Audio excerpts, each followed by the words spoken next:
It's kind of fun when, gold was breaking out and breaking out and breaking out. We had lots of gold headlines, and we talked about how that might bring more generalist investors in.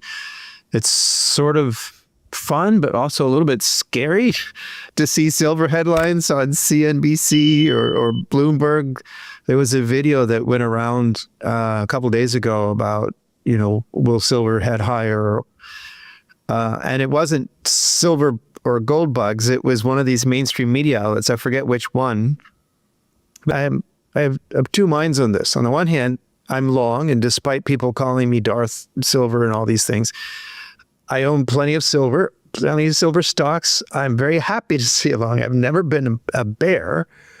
But I have to say, I'm not sure I really want to see silver catching up with gold, because, even your most diehard silver bulls will tell you that silver lags gold at first in a bull market and then more than catches up at the end. Gold has broken out after more than a decade of quiet accumulation. Central banks are buying aggressively.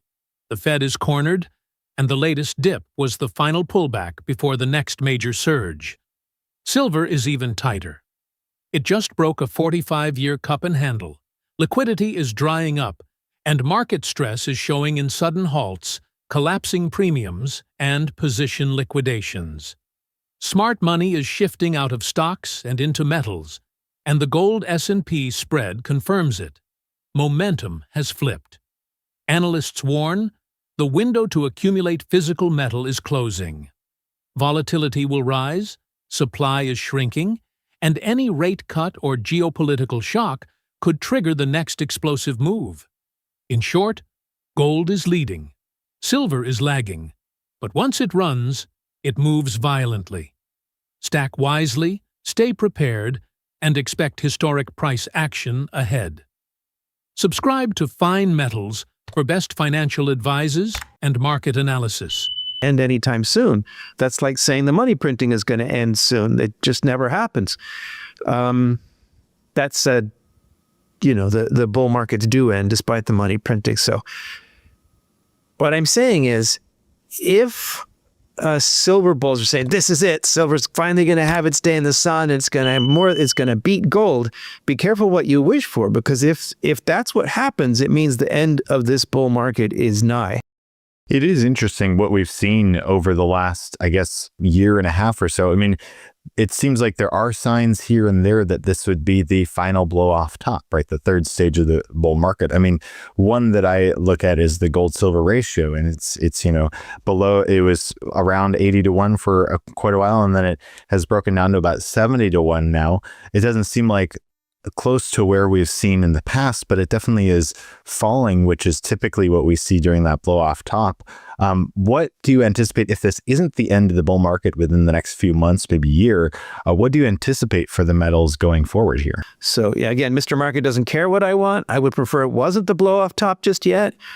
But if it is, if we start seeing things going parabolic again and gold confirms silver's move, then actually I would deploy more cash. As crazy as it sounds to say, yeah, I'm going to jump on all-time highs, if we're looking at that blow off top, then yes, I would put more money to work trying to profit on that.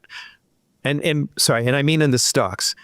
Bullion, I always buy on the dips. That's my savings. I'm always willing to accumulate bullion. That's not what I'm talking about. I'm talking about, speculating for hockey stick gains on the stocks. Well, I'm bullish on anything real that governments can't print. I'm particularly bullish on monetary metals, safe haven assets. If you, dear audience, think that the AI valuations in the market are a bubble, that bubble pops, I think that would create a lot of demand for safe haven assets. As we all know, if the market actually crashes, I'm not just talking, rolling over and politely, slumping down to more reasonable valuations. If there's an actual crash, everything gets whacked, absolutely everything, including gold at first during that initial liquidity crunch, and then it goes soaring. If that happened for anybody who gets it, that could actually be an absolute gift on the part of the market. That sphincter's opening moment, like in 2020 or 2008. I wasn't in the market in 1987, but I understand it was a similar thing, right? the wrong things go on sale, and that is an absolute, the best times you could have bought gold in my career, or during the crash of 2008 and the flash crash of 2020, both of those saw screaming rebounds afterwards. So we might see something like that if the AI bubble bursts. And if not, broadly speaking, I think the writing is on the wall of the inflationary agenda in the United States. Even if you agree with Trump, the Doge did not save us $2 trillion. The tariffs are being walked back and negotiated down. So I think the agenda is highly inflationary. Europe's rearmament is highly inflationary. Russia's war is highly inflationary. Even China, at long last, has finally got some consumer price inflation going again. So, that's bullish for monetary metals. And then to sort of the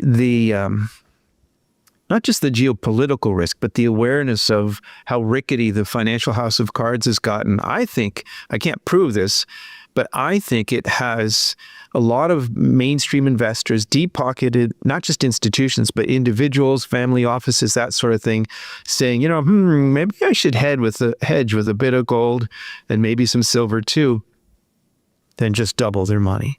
So, the good news here, I think, is that for hard money advocates, liberty and finance audience types, you know what's going on in the real world out there. And if you're patient, you stay the trades, you buy low, sell high, you can do that repeatedly and make a bunch of money.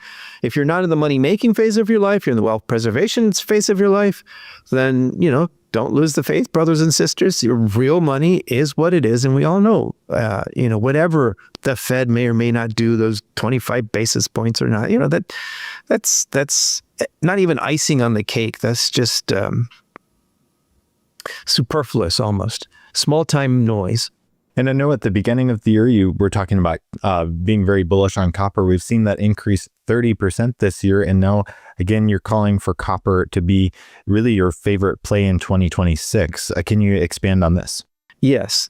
When I make that call, people ask, what do you like best? What's your favorite bet for the coming year? And it's become sort of a tradition. And I've made it copper again. When I say that, that's not to say I think that's the one that's going to go up the most. I'm looking at, the answer is risk adjusted. It's the one that I have the greatest confidence in, the most solid bet. And it's more specifically, the real question is, Lobo, where are you going to deploy your money? I was already long gold and silver, so I didn't miss out on this year, but I was looking to deploy more into copper, and I did some, but I've been waiting for a buying opportunity. I do think there's still some Trump shop to go here, and there's still a chance of a buying opportunity. But if not, my outlook on copper remains so bullish for so long, I'll just add more copper to my portfolio. We saw an instant response in the markets, the broader markets, as well as gold. I don't remember silver wiggle that day, but I do remember that it was good for gold that day. And I think silver was sympathetic. But then things go back to the way they were. And at this point, that Fed rate hike, as you say, that the market's in near certainty, that's priced in. There may be a small move on the day of, but as we've seen, when this happens, when the Fed does exactly what's expected, the FOMC release comes out and nothing happens. It's when Powell exercises his jawbone that things can happen.